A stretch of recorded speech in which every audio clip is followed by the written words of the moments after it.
Welcome to football Alchemist. അപ്പോൾ എക്സാമൊക്കെ കഴിഞ്ഞ് നമ്മൾ തിരിച്ചു വന്നു.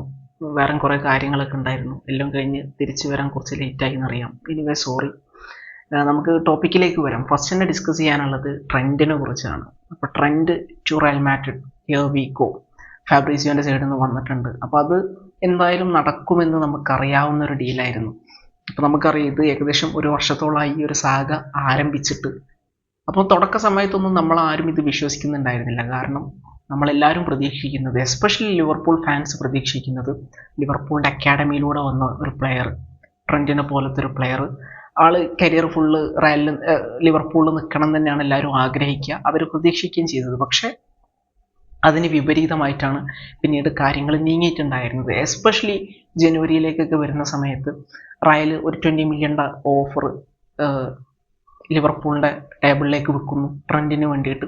പക്ഷേ ഓഫ് കോഴ്സ് അത് ലിവർപൂൾ റിജക്റ്റ് ചെയ്യാണ്. കാരണം അവർക്ക് ആ ട്രോഫിക്ക് വേണ്ടിയിട്ടുള്ള ഫൈറ്റിൽ നിർണായകമായിട്ടുള്ളൊരു പ്ലെയറാണ് ട്രെൻഡ് എന്നുള്ളത് സംശയമില്ലാത്ത കാര്യമാണ്. അപ്പം സ്വാഭാവികമായിട്ടും അവർ റിജക്റ്റ് ചെയ്തു.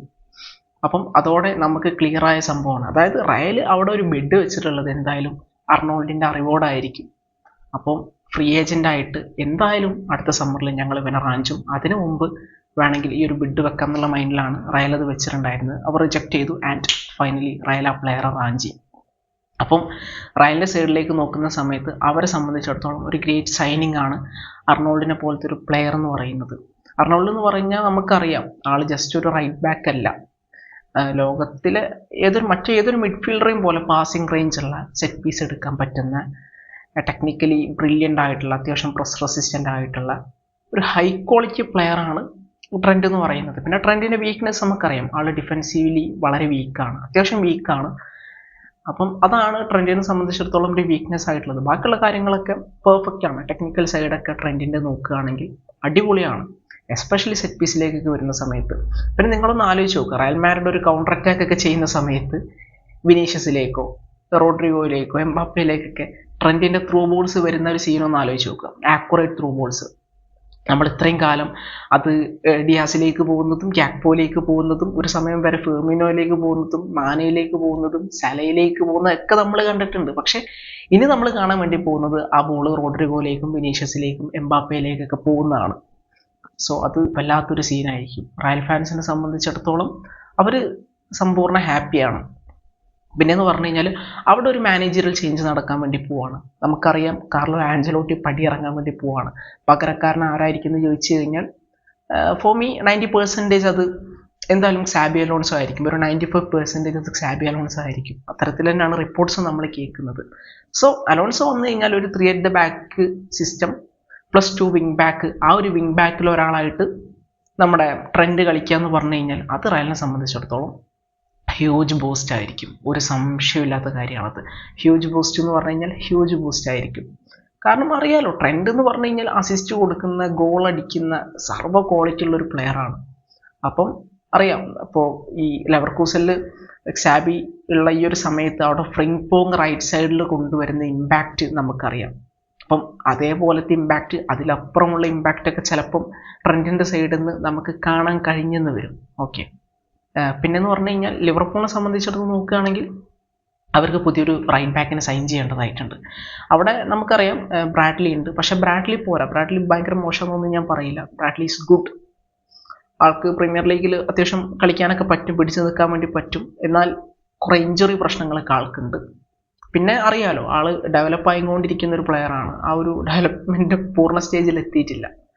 സോ അവിടെ ഒരു പ്രോപ്പർ റൈറ്റ് ബാക്കിനെ, ഒരു വിങ് ബാക്കിനെ അല്ല, attacking wise and defensively sold ആയിട്ടുള്ള ഒരു സീസൺഡ് റൈറ്റ് ബാക്കിനെ അവർ സൈൻ ചെയ്യേണ്ടതായിട്ടുണ്ട്. അത് ലിവർപൂൾ ആരെ പോയി സൈൻ ചെയ്യും എന്നുള്ളത് നമുക്ക് എന്തായാലും വെയിറ്റ് ചെയ്ത് കാണേണ്ട സംഗതിയാണ്. എനിവേ അത് നെസസറി ആണ് ലിവർപൂളിനെ സംബന്ധിച്ചിടത്തോളം. അതുമാത്രമല്ല, ഒരുപാട് സൈനിങ്സ് ടീമിലേക്ക് വരേണ്ടതായിട്ടുണ്ട്. അതിൽ ഏറ്റവും കീ ആയിട്ടുള്ള പൊസിഷനുകളിൽ ഒന്നാണ് ആ ഒരു റൈറ്റ് ബാക്ക് എന്നുള്ളത്. സോ അവരാരെ കൊണ്ടുവരും നോക്കാം. അതേസമയം റയലിനെ സംബന്ധിച്ചിടത്തോളം റൈറ്റ് ബാക്കായിട്ട് ട്രെൻഡ് വന്നു എന്ന് പറഞ്ഞിട്ട് അവിടെ ഇരിക്കാനായിട്ടില്ല. റൈറ്റ് ബാക്കായിട്ട് ട്രെൻഡാണ് വരുന്നതെങ്കിൽ ഒരു സെൻട്രൽ ബാക്കിന് ഡിഫെൻസീവ്ലി എന്താ പറയുക, അവരുടെ ഡിഫൻസ് ഒന്നുകൂടെ പണിയെടുക്കേണ്ടതായിട്ടുണ്ട്. സോ ഒരു പ്രോപ്പർ സെൻട്രൽ ബാക്കിന് അവരവിടെ കൊണ്ടുവരേണ്ടതായിട്ടുണ്ട്. എസ്പെഷ്യലി ട്രെൻഡൊക്കെ ആണെങ്കിൽ അറിയാമല്ലോ, ഡിഫൻസീവ് സപ്പോർട്ട് കിട്ടുന്നത് വളരെ കുറവായിരിക്കും. എസ്പെഷ്യലി വിങ് ബാക്ക് റോളൊക്കെ കൊടുത്തു കഴിഞ്ഞാൽ അപ്പം പ്രോപ്പർ സെൻട്രൽ ബാക്കിനെ അവർ കൊണ്ടുവരേണ്ടതായിട്ടുണ്ട്. എനിക്ക് തോന്നുന്നു അലോൺസോ എപ്പോഴും 3 at the back അല്ല, ചില സമയത്ത് 4 at the back കളിക്കുന്നുണ്ട്. അപ്പം ട്രെൻഡ് ആ ഒരു റൈറ്റ് ബാക്ക് ആയിക്കഴിഞ്ഞാൽ, ഐ മീൻ ആ ഒരു ഫോർമൻ ഡിഫൻസിൽ റൈറ്റ് ബാക്ക് ആയിക്കഴിഞ്ഞാൽ എങ്ങനെയായാലും ഒരു നെക്സ്റ്റ് ലെവൽ സെൻട്രൽ ബാക്ക് അവിടെ വേണം.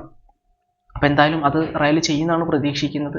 അവർ ഹുയ്സറിൻ്റെ പിന്നാലെയുണ്ട്, വേറെയും പ്ലേയേഴ്സിനെ അവർ നോട്ടിടുന്നുണ്ട്. ഇനി നമുക്ക് എന്തായാലും കാത്തിരുന്ന് കാണാം. പിന്നെ നമുക്ക് സംസാരിക്കാനുള്ള മറ്റൊരു വിഷയം മാഞ്ചസ്റ്റർ യുണൈറ്റഡും യൂറോപ്പ ലീഗുമാണ്. മാഞ്ചസ്റ്റർ യുണൈറ്റഡിനെ സംബന്ധിച്ചിടത്തോളം അവരുടെ ചരിത്രത്തിലെ തന്നെ വൺ ഓഫ് ദി വേഴ്സ്റ്റ് ഫോമാണ് പ്രീമിയർ ലീഗിലുള്ളത്. പക്ഷേ യൂറോപ്പ ലീഗിലേക്ക് വരുന്ന സമയത്ത് കാര്യങ്ങൾ ഡിഫറൻ്റാണ്. അവരുടെ കൂടെ ഫുട്ബോളിംഗ് ദൈവങ്ങൾ എന്താ പറയുക, സർവ്വ കരുത്ത് നൽകിക്കൊണ്ട് കൂടെ ഉണ്ടെന്നുള്ളതാണ്. ലിയോണെതിരെയുള്ള വിജയം അതൊരു ഫാൻറ്റാസ്റ്റിക് വിക്ടറിയാണ്. ആ ഒരു കംബാക്ക് എന്നൊക്കെ പറഞ്ഞു കഴിഞ്ഞാൽ അത് ഫാൻസിന് നൽകിയിട്ടുള്ള കിക്ക്, പ്ലെയേഴ്സിന് കിട്ടിയിട്ടുള്ള ആ ഒരു മെൻ്റൽ ബൂസ്റ്റ് എല്ലതും ഡിഫറൻ്റ് ആണ്. അങ്ങനെ അവർ ലിയോണെ തോപ്പിച്ചു, സെമിയിലേക്ക് എത്തി. സെമിയിലാണ് അവർക്ക് ഏറ്റവും ടഫസ്റ്റ് ആയിട്ടുള്ള ഒപ്പോണൻറ്റിനെ നേരിടേണ്ടതായിട്ടുള്ളത്. അത് അത്ലറ്റിക്കോ ബിൽബാവോ ആണ്. അപ്പം അത്ലറ്റിക്കോ ബിൽബാവോനായിട്ടുള്ള മാച്ചിലേക്ക് വരുന്ന സമയത്ത് എവേ ബിൽബാവോ നമുക്കറിയാം, ബിൽബാവോ ലാലിഗയിലെ വൺ ഓഫ് ദി ബെസ്റ്റ് ടീമാണ്. നിലവിൽ യൂറോപ്പ ലീഗിലെ ഫോം വെച്ച് നോക്കുമ്പോൾ വൺ ഓഫ് ദി ബെസ്റ്റ് ടീമാണ്. പ്രോബബ്ലി ഏറ്റവും ഫേവറേറ്റ്സ് ആയിട്ട് നിന്ന ടീമാണ്. പിന്നെ സെമിയിലേക്ക് യുണൈറ്റഡ് വേഴ്സസ് ബിൽബാവോ എന്ന് വരുന്ന സമയത്ത് എല്ലാവരും ഫേവറേറ്റ് ആയിട്ട് വെച്ചിട്ടുണ്ടായിരുന്നത് ഡെഫിനറ്റ്ലി അത്ലറ്റിക്കോ ബിൽബാവോനാണ്. പക്ഷേ കളിയിലേക്ക് വരുമ്പോൾ കാര്യങ്ങൾ തിരിഞ്ഞു. ബ്രൂണോ കത്തിക്കയറി. അതേസമയം അവിടെ ഒരു റെഡ് കാർഡ് വന്നു, ബിൽബാവോൻ്റെ പ്ലെയറിന് റെഡ് കാർഡ് വന്നു. പ്ലെയർ പേര് ഞാൻ മറന്നുപോയി, കുറേ സ്ഥലം മാച്ച് നടന്നിട്ട് ഞാൻ പേര് തലേന്ന് വിട്ടുപോയി. സോ അതൊക്കെ കളിനെ തിരിച്ചു, കളിൻ്റെ ഡൈനാമിക്സ് അങ്ങോട്ട് തിരിച്ചു. അങ്ങനെ അത്ലറ്റിക്കോ ബിൽബാവോൻ്റെ ഹോമിൽ പോയിട്ട് 3-0 വിക്ടറിയാണ് യുണൈറ്റഡ് നേടിയിട്ടുള്ളത്. അതൊരു ഹ്യൂജ് വിക്ടറിയാണ്. ആ വിക്ടറിയോടെ അവർ നിലവിൽ എന്ന് പറഞ്ഞു കഴിഞ്ഞാൽ യൂറോപ്പ ലീഗിന് അവരിങ്ങോട്ട് കയ്യിലേക്ക് വെച്ചു, കയ്യിലിരിക്കുന്നുണ്ട് സാധനം. ഇനിയിപ്പോൾ അടുത്ത ലെഗ് ഹോമിലാണ്. അപ്പോൾ ഹോമിൽ 3 ഗോളിന് ലീഡ് പ്രൊട്ടക്റ്റ് ചെയ്യുക എന്നുള്ളതാണ് അവരെ സംബന്ധിച്ചിടത്തോളം ചെയ്യാനായിട്ടുള്ളത്. സോ അത് വൃത്തിക്ക് ചെയ്ത് കഴിഞ്ഞാൽ ചെയ്യുന്നതാണ് ഞാൻ പ്രതീക്ഷിക്കുന്നത്. സോ അവരെ സംബന്ധിച്ചിടത്തോളം യൂറോപ്പ ലീഗിൽ കയ്യിലിരിക്കുന്നുണ്ട്. അപ്പോൾ സെക്കൻഡ് ലെഗിൽ പോയിട്ട് ബോട്ടിൽ ചെയ്യാതിരിക്കാം. ഫൈനലിലേക്ക് എത്തിക്കഴിഞ്ഞാൽ യുണൈറ്റഡ് ജയിച്ചു. ആ സെമി അങ്ങോട്ട് ആ 3 ഗോളിൻ്റെ ലീഡ് പ്രൊട്ടക്റ്റ് ചെയ്തിട്ട് ഒരു പടി മുന്നോട്ട് പോകുന്നുള്ളതാണ് അവരുടെ മുന്നിലുള്ള ടാസ്ക് എന്നുള്ളത്. സോ അതാണ്. പിന്നെ അപ്പുറത്ത് ഫൈനലിൽ വരാനുള്ളത് ഒന്നെങ്കിൽ ബോഡോ ഗ്ലിംറ്റോ അല്ലെങ്കിൽ സ്പേഴ്സാണ്. ഇതിൽ സ്പേഴ്സായിരിക്കും വരിക. പക്ഷേ യുണൈറ്റഡിൻ്റെ സൈഡിലേക്ക് നോക്കുന്ന സമയത്ത് ഒരുപാട് ലീഡർഷിപ്പ് ക്വാളിറ്റിയുള്ള പ്ലെയേഴ്സ് ഉണ്ട്, സീരിയൽ വിന്നേഴ്സ് ഉണ്ട്. സോ അത് ഫൈനലിലേക്ക് എത്തുന്ന സമയത്ത് യുണൈറ്റഡിന് വലിയ ബൂസ്റ്റ് ആയിരിക്കും. അപ്പോൾ അവരുടെ ഈ ഒരു സെമിയിലെയും ക്വാർട്ടറിലൊക്കെ പെർഫോമൻസ് നോക്കുകയാണെങ്കിൽ നമ്മുടെ ഹാരി മഗ്വയറിൻ്റെ പെർഫോമൻസ്, കാസമീറോൻ്റെ പെർഫോമൻസ്, ബ്രൂണോ ഫെർണാണ്ടസിൻ്റെ പെർഫോമൻസ്, ഇവരൊക്കെ ക്ലച്ചായിട്ട് മാറുകയാണ്. പാട്രിക് ദോഗുവിൻ്റെ പെർഫോമൻസ്, ഡിഫൻസ് ടോട്ടലി, പിന്നെ മിഡ്ഫീൽഡ് എല്ലാം കത്തിക്കയറാണ്. അതിലിപ്പോൾ റാസ്മസ് ഹോയിലൻഡ് കുറച്ച് സ്കോർ ചെയ്തും കൂടി തുടങ്ങിക്കഴിഞ്ഞാൽ അടിപൊളിയാണ്. പിന്നെ നമ്മുടെ ഗർണാച്ചോ നന്നായിട്ട് കളിക്കുന്നുണ്ട്, എല്ലാവരും അടിപൊളിയായിട്ട് കളിക്കുന്നുണ്ട്. സോ അവരെ സംബന്ധിച്ചിടത്തോളം ഓൾഡ് ട്രാഫോർഡിൽ 3 ഗോളിൻ്റെ ലീഡ് പ്രൊട്ടക്റ്റ് ചെയ്യുക.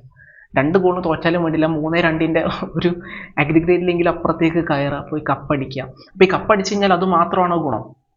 യൂറോപ്യൻ ഫുട്ബോൾ കിട്ടും, ചാമ്പ്യൻസ് ലീഗ് കളിക്കാൻ വേണ്ടി പറ്റും. അതാണ് ലീഗിലിപ്പോൾ എനിക്ക് 14-15 അങ്ങനെ ഇരിക്കുന്നത്.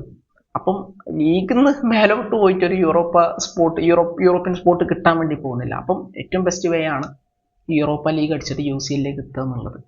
അപ്പം അത് അവർക്ക് കിട്ടണം. അത് ഫിനാൻഷ്യലി ആണെങ്കിലും ടോട്ടലി ടീമിൻ്റെ ആ ഒരു മെൻ്റൽ ബൂസ്റ്റ് കിട്ടാനാണെങ്കിലും എല്ലാത്തിനാണെങ്കിലും ഇമ്പോർട്ടൻ്റ് ആയിട്ടുള്ള കാര്യമാണ്. സോ ലെറ്റ് സി അവർ കപ്പടിക്കില്ല എന്നുള്ളത്. എനിവേ സാധനം അവരുടെ കൈവെള്ളയിൽ ഇരിക്കുന്നുണ്ട്, ബോട്ടിൽ ചെയ്യാതിരിക്കട്ടെ. അതാണ്. അപ്പോൾ ഇത്തരം കാര്യങ്ങളൊക്കെ തന്നെയാണ് പറയാനുള്ളത്. നിങ്ങളുടെ ഒപ്പീനിയൻസ് കാര്യങ്ങളൊക്കെ എന്തെങ്കിലും കമൻറ്റ് സെക്ഷനിൽ പറയാം. മറ്റൊരു വീഡിയോ കാണാം.